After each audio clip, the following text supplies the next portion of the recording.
Coming up on Primetime News, South Korea launches the next phase of a project to reconnect a railroad between the two Koreas. President Park calls it the very beginning of moving towards reunification. And another symbol sparking hope of easing relations between the South and North. Hee-ho, the widow of former South Korean President Kim Dae-jung, begins a 4-day trip to North Korea.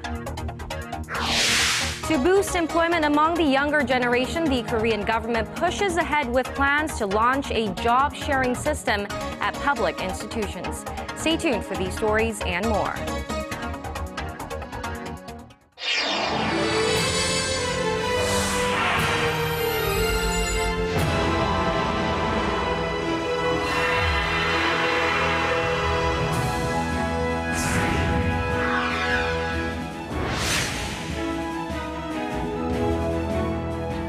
Hello and welcome to Primetime News on this Wednesday, August 5th. I'm Hwang Ji-hye. And I'm Daniel Choy. Thank you for joining us. Let's start with what could be a significant step in preparing the two Koreas for reunification. South Korea has marked the groundbreaking of a project to restore an inter-Korean railroad that has been severed since the division of the two Koreas 70 years ago. Our Choi Yu-sun starts us off.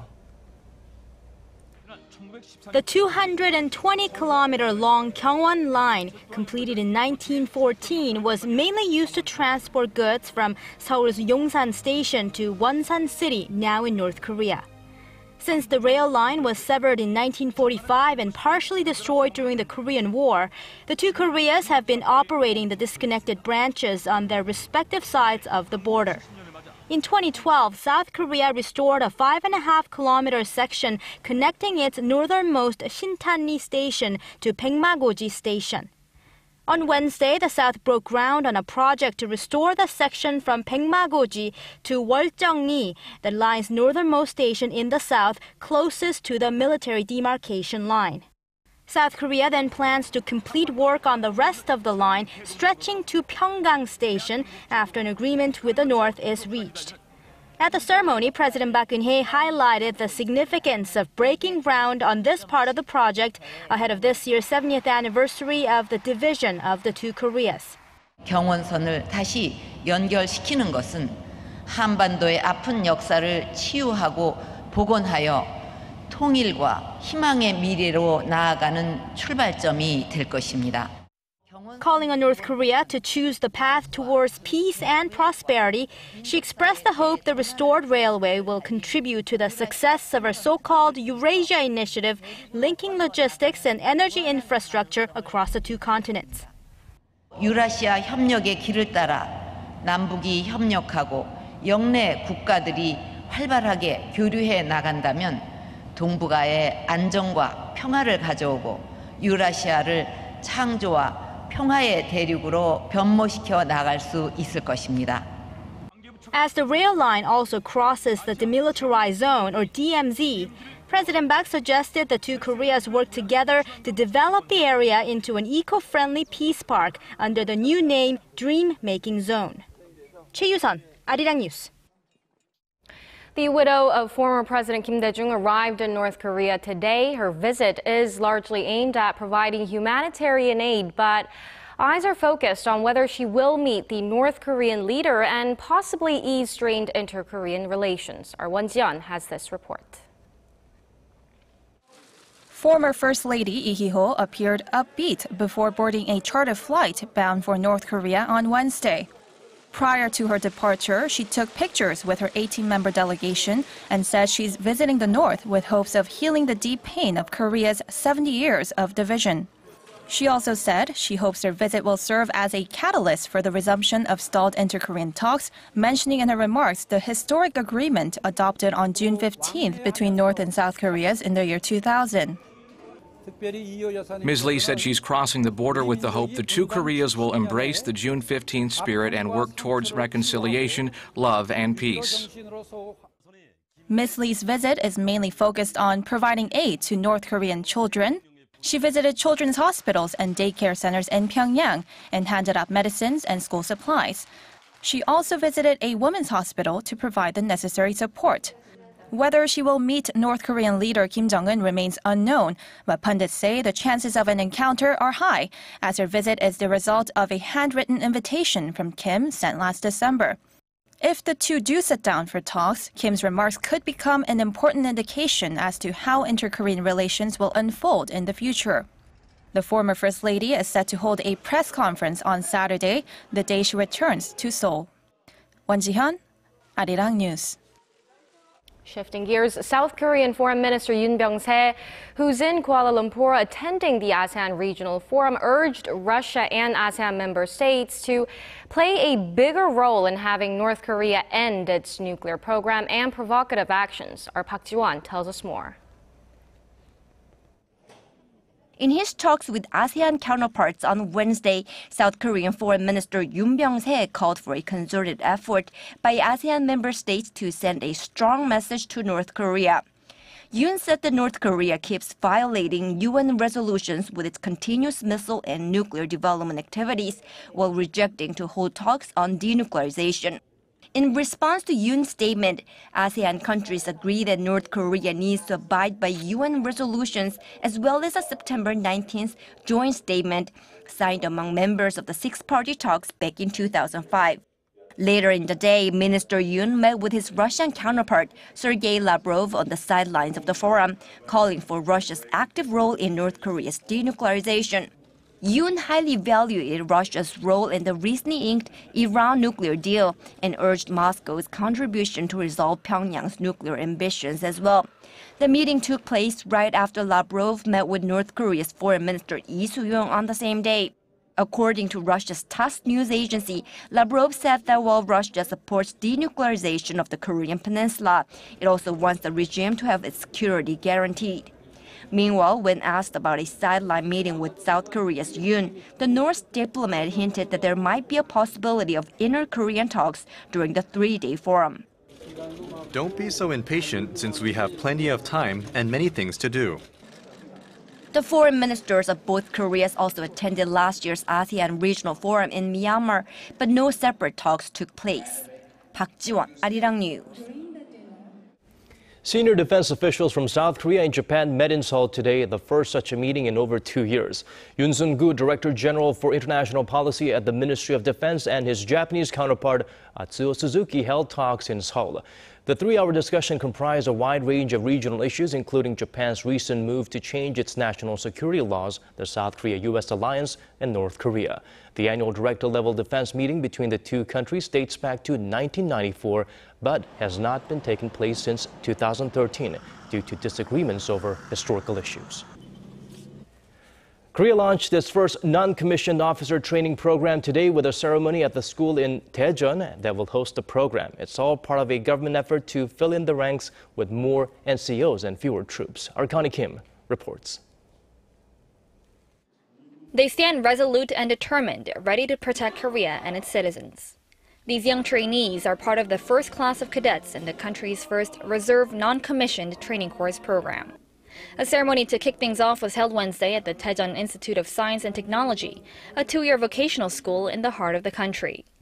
While in school, the cadets will receive a military education alongside their regular classes and will go through training drills during their summer and winter vacations. Upon completing the program, they'll be staff sergeants. The first batch of cadets say they're honored to be part of this program and hope to be good role models for future classes. After receiving the training here, I believe I can grow into a strong squad commander and formulate the right priorities for serving Korea. I want to be an honest army officer for junior cadets, and I also will do my best to serve my country. The program is significant not only for the school but also for the country, as the government seeks to increase the number of officers by more than 13% by 2020, while also lowering troop numbers. One of the founding principles of our school is serving the country. In that sense, training our students to become officers has great significance and will be a great asset to the nation. Looking around the new facility for the new cadets, school officials expressed hope the school will succeed in its new role as a training ground for members of the military. A total of 6 model schools will be offering the training program. Military authorities say they'll decide on whether to expand the program to other schools after a review in 2017. Connie Kim, Arirang News, Dae-jung.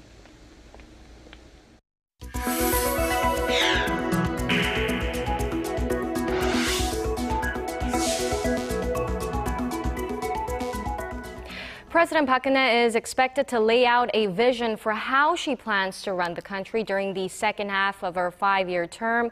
Nearing the midpoint of her presidency later this month, she's likely to seek public support for the 4 areas she's targeted for reform: the public, labor, finance, and education sectors. Emphasis would be on labor reforms vital to job creation efforts and sustainable growth. However, she is not likely to express regret for the recent MERS outbreak or talk about her planned amnesty. We will bring you a live coverage of the televised speech at 10 a.m. tomorrow, Korea time. And during that speech, President Park is expected to address tomorrow. She is expected to also stress the importance of the so-called wage peak system. The job sharing scheme faces strong opposition from laborers, but around 1/3 of the public firms have decided to adopt the system. Our Kim Min-ji has more. There are tough times ahead for young people seeking employment, and the remedy is a wage peak system. That's according to Finance Minister Choi Kyung-hwan, who says adopting the system is critical for the country. Speaking to government ministers on the heads of state-run corporations, Choi said that large public firms must take the lead and implement the system. He predicted job seekers in their 20s and 30s will face a so-called employment ice age in the next few years due to an influx of young people pouring into the job market. Under the wage peak system, the salaries of workers nearing retirement age would be lowered gradually, and the money saved would be directed to hiring young workers. In return, older workers would get more time on the job. Implementation of the system is not a choice, it's a must. The move will not place a burden on taxpayers. The significance is that the older generation will be able to give the younger one even just one extra position. Should all state corporations take part, the government anticipates the system will help create 8,000 new jobs over a 2-year period starting 2016. The government said of 316 state-run corporations, about 100 have finalized their plans, and 11 of them have already completed the process and are set to employ 200 new workers soon. More than 200 companies are in the process of drafting arrangements. The government plans to expand the system to private companies eventually. Kim Min-ji, Arirang News. The Korean government is vowing to launch an investigation into Lotte Group to find the answers to questions that have long swirled around its opaque management system. This comes as the group continues its messy family feud. Our Shin Se-min reports. It's no longer a family issue. The battle for control of Lotte Group among its founding family members has attracted some unwanted attention from the government and the ruling Saenuri Party. Together, they're looking to devise reforms that will do away with the outdated corporate governance structure that has allowed the founding family to dominate the entire group. The management structure has long been an object of mystery in Korea, but it's possible some of the questions about it could soon be put to rest. Korea's Fair Trade Commission announced Wednesday that it will review the shareholding structures of Hwang-Ji-hye Corporation and Lotte Holdings, the Japanese firms at the heart of the questions about the group's corporate governance structure. The FTC said it has already asked Lotte Group for related information. Breaking it down, Lotte Holdings dominates the entire group, and its shares are held through cross-shareholding agreements.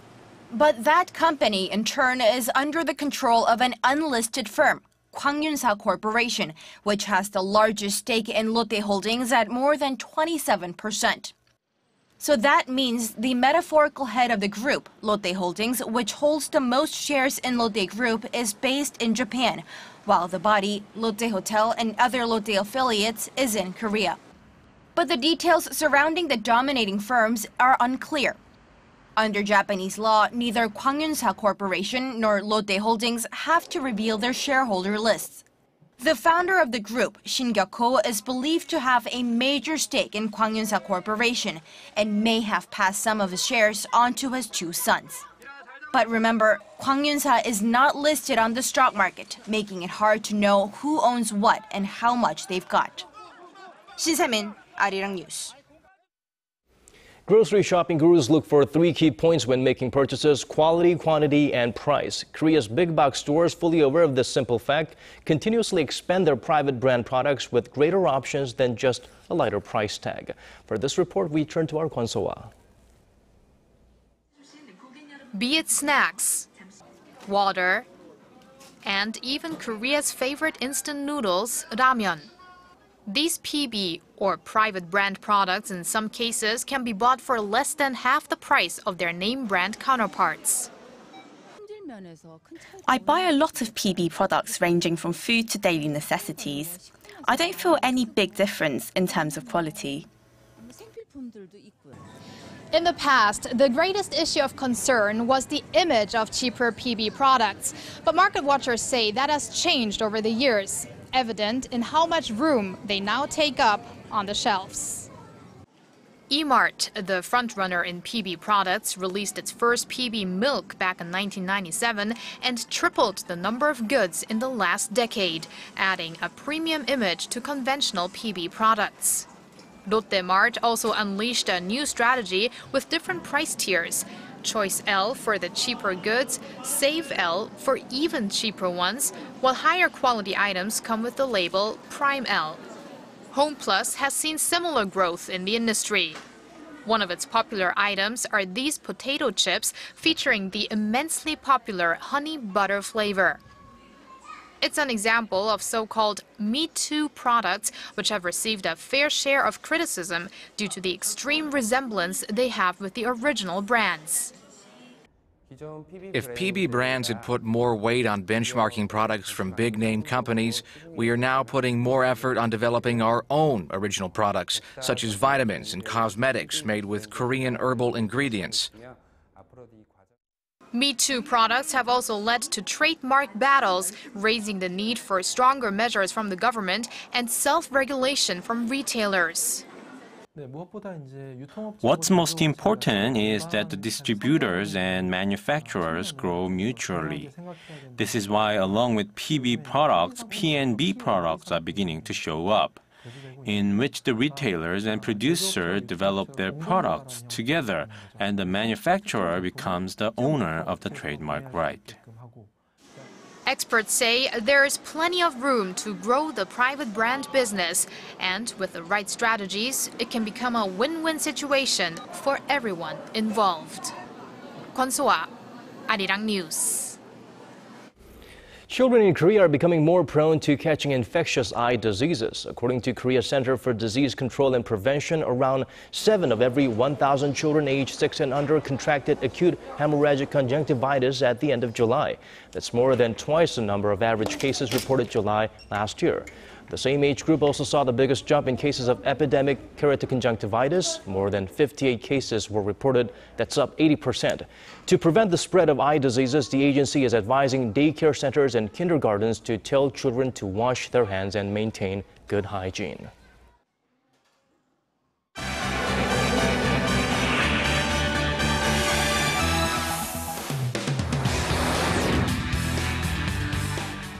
And for the top international headlines, we turn to our Lee Sun-ho at the News Center. Today's focus: floods derailed 2 trains in India, Apple stocks hit a new low, and a deadly disease in New York leaves 7 people dead. But first, Sun-ho, what can you tell us more about this accident in India? Yes, 2 express trains in central India derailed off a bridge and fell into a river after heavy flooding on Tuesday night. Now, apparently the waters weakened the tracks, leading to the loss of around 30 lives. 12 coaches traveling from Mumbai to Varanasi slid off the tracks near the central state of Madhya Pradesh just before midnight. Now, at around the same time, 6 coaches of the Janata Express also derailed while crossing the same bridge from the other end. Rescuers were dispatched quickly but had to work through the night in mostly dark conditions, with floodwaters hindering their efforts. I personally monitored the situation throughout the night and coordinated relief and rescue efforts. Accident relief trains and accident relief medical vans were immediately dispatched to the site. Now, officials said that 300 had been rescued by early morning, while dozens were rushed to the hospital in critical condition. Torrential rains have hit the country in recent weeks, flooding rivers and roads and claiming the lives of some 180 people. And moving over to the U.S., Apple's shares took a beating, reaching their lowest level in over 6 months, as Wall Street ended lower on Tuesday for the third straight session. The tech giant's shares fell 3.21%, significantly lower than their 200-day daily moving average. Traders say that drop may be attributed to the slowdown in China, combined with skepticism in the demand for iPhones. Stocks briefly extended losses after Atlanta Federal Reserve President Dennis Lockhart told the Wall Street Journal that the economy could be ready for an interest rate hike in September. Overall, the drop was felt on all three major U.S. indexes, as the Dow Jones Industrial Average fell 0.27%, the S&P 500 lost 0.22%, and while the Nasdaq Composite went down 0.19%. 8 of the 10 major S&P sectors also fell, with the Utilities Index showing a 1.64% decline. And staying in the U.S., New York City is faced with a deadly outbreak of Legionnaire's disease, prompting local health authorities to take emergency measures by disinfecting coolant towers in the South Bronx.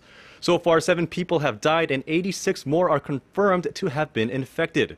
Now, Korea, which is just recovering from the MERS outbreak, is taking its own measures by informing citizens to clean air conditioners and relevant parts, as well as take precautions around public water facilities. Our Son Jung-in has more. The recent rise in the death toll from an outbreak of Legionnaire's disease prompted the mayor of New York to announce that the city's health authorities had things under control. Bill de Blasio said the 5 buildings with cooling towers that tested positive for the bacteria Legionella, including one at Lincoln Hospital, had all been disinfected. At this moment, we're confident, based on the medical and the scientific evidence that we have identified the only sites that are causing this outbreak. And again, they have all been cleaned. Since early last month, New Yorkers have been on alert following reports of the disease that has been a persistent health problem in the country for years. This outbreak is seen as more worrisome, however, with the largest number of cases on record in the city. There is some positive news, though, as health officials say the outbreak appears to have already reached its peak and cases will likely decline in the coming weeks. The mayor reassured residents that the disease is not contagious, but called on those showing symptoms to seek medical attention as soon as possible. The disease, a severe kind of pneumonia, is contracted by breathing in mist from water infected with the Legionella bacteria from certain plumbing systems, including fountains, shower heads, pools, or air conditioning cooling towers. Symptoms of the illness, which is most common in the summer and early fall, include fever, cough, headaches, and muscle aches. Son Jung-in, Arirang News. And that does it for your international news at this hour. I'll see you right back here tomorrow.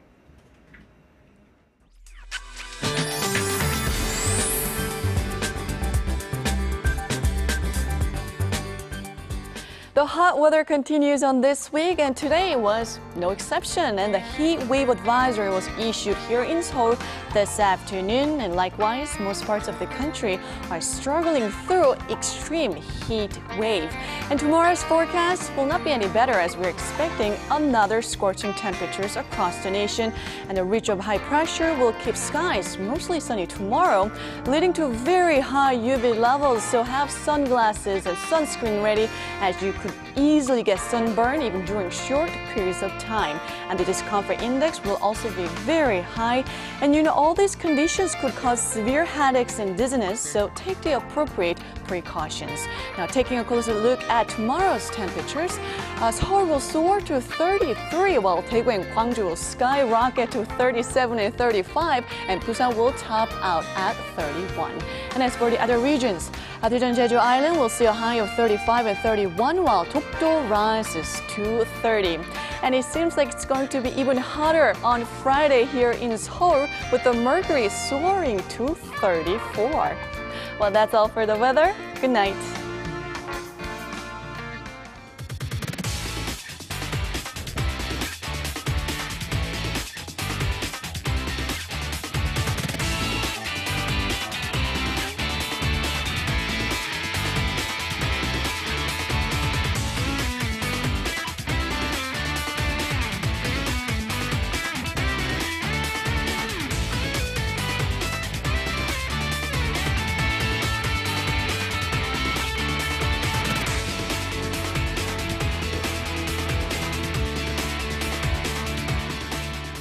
And that brings us to the end of our newscast. Thank you so much for staying with us. We'll be back same time tomorrow. Goodbye for now.